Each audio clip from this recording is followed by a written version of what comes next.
mereka akan kehilangan kewenangan menangkap dan menahan.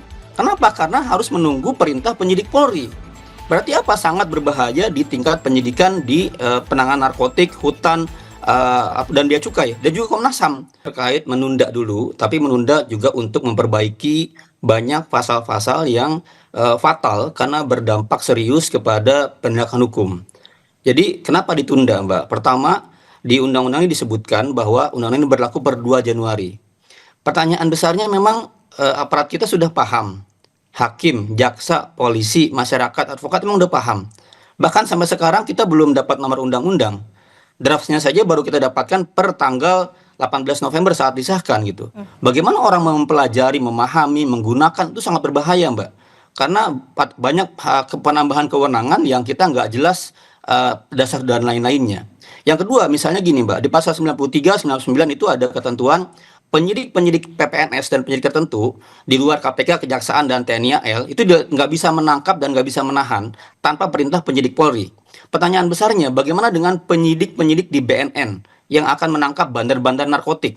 Bagaimana dengan penyidik-penyidik di Bea Cukai, ya anak buahnya Pak Purbaya, Menteri Keuangan? Bagaimana anak buahnya misalnya Menteri KLHK, polisi-polisi hutan yang akan menangkap para penjara dan perambah hutan yang masif dari banyak perusahaan?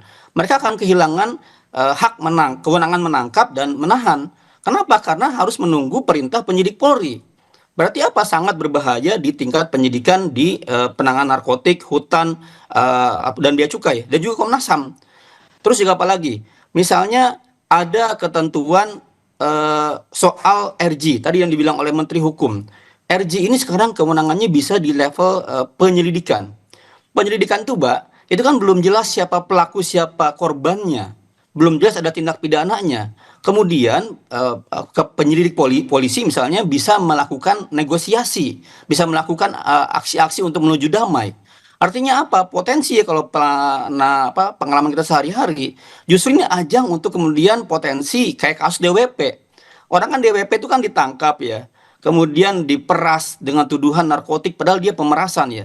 Ini sangat banyak potensi membuat masyarakat mudah ditangkap di mana-mana, Mbak, gitu. Yang ketiga apa?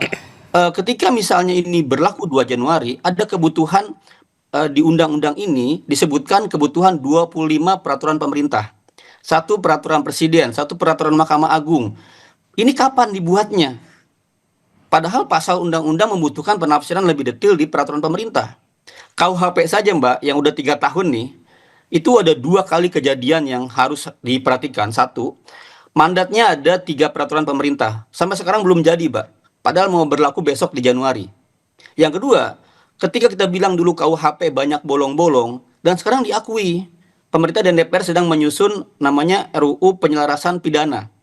Artinya apa? Mereka mengakui KUHP yang 3 tahun transisi itu banyak bolong-bolongnya dan sedang diperbaiki. Nah sekarang KUHP adalah alat untuk menangkap kita semua. Alat untuk melanggar HAM kita semua. Untuk menahan berbulan-bulan gitu ya.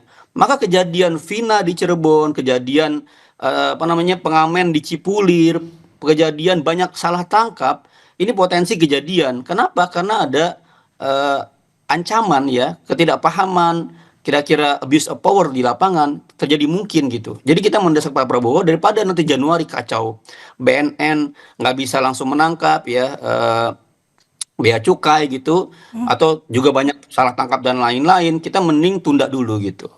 Itu yang kami nasihati lah Presiden supaya dia mendengarkan masyarakat. Oke, karena secara detailnya ini masih belum dinilai rampung begitu ya Mas Isnur. Berarti kalau misalkan kita tanya mengenai mekanisme, berarti mekanisme yang harus seperti apa dilalui agar Presiden bisa menerbitkan begitu untuk Perpu ini terkait dengan KUHP? Iya, ini kan kewenangan Presiden. Presiden karena melihat situasinya darurat, belum siap dilaksanakan, potensi chaos, aparat juga belum pada paham, pengadilan juga belum pada paham. Ada banyak pasal-pasal yang juga masih kacau, masih kontradiktif sama lain. Tinggal bikin perpu. Bikin perpunya adalah penundaan. Untuk apa? Untuk perbaikan ya, kemudian untuk penyiapan, pendidikan, pelatihan dan pemahaman aparat di semua wilayah. Indonesia itu gede, Mbak. Jangan bayangkan ini kayak levelnya kelurahan, bikin undang-undang langsung paham gitu. Ini bayangkan se-Indonesia ada banyak masyarakat yang nggak paham undang-undang ini juga gitu. Jangankan masyarakat, advokat aja banyak yang belum paham undang-undang ini. Maka ya Presiden tinggal keluarkan Perpu, dua, penundaan sampai dia misalnya setahun 2 tahun, yang kedua adalah perbaikan hal-hal yang masih bolong gitu.